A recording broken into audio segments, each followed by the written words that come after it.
Okay, hello, and welcome to topic 4. So this week you're looking at the Civil War and Reconstruction. So your first response to the discussion question is regarding General Grant. He was a Union general. He was not the first, not the only, but he was arguably the most successful. How and why was that? Then you were looking at discussion question 2, and you're comparing the purpose of Reconstruction with the actual results. If they were given a grade, they would get an F. They did terrible. After the Compromise of 1877, the South, they just abandoned them in a terrible way.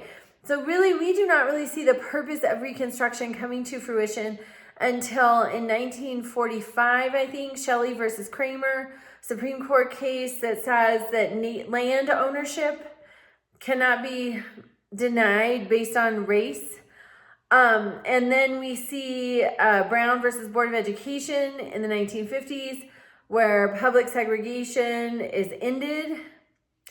And then we see in 1964, the Civil Rights Act, 1965, the Voting Rights Act, 1968, the Fair Housing Act. These were really the purposes of Reconstruction that we see finally, almost 100 years after the end of the Civil War. So you're addressing that in discussion question 2. Then you have a character study. And so there's a list of individuals. It's a Civil War and Reconstruction character study. Pick somebody on that list.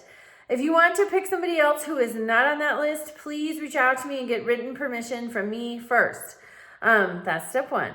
Then make sure that you have at least 750 words in your submission, and make sure that you use at least 3 to 5 sources.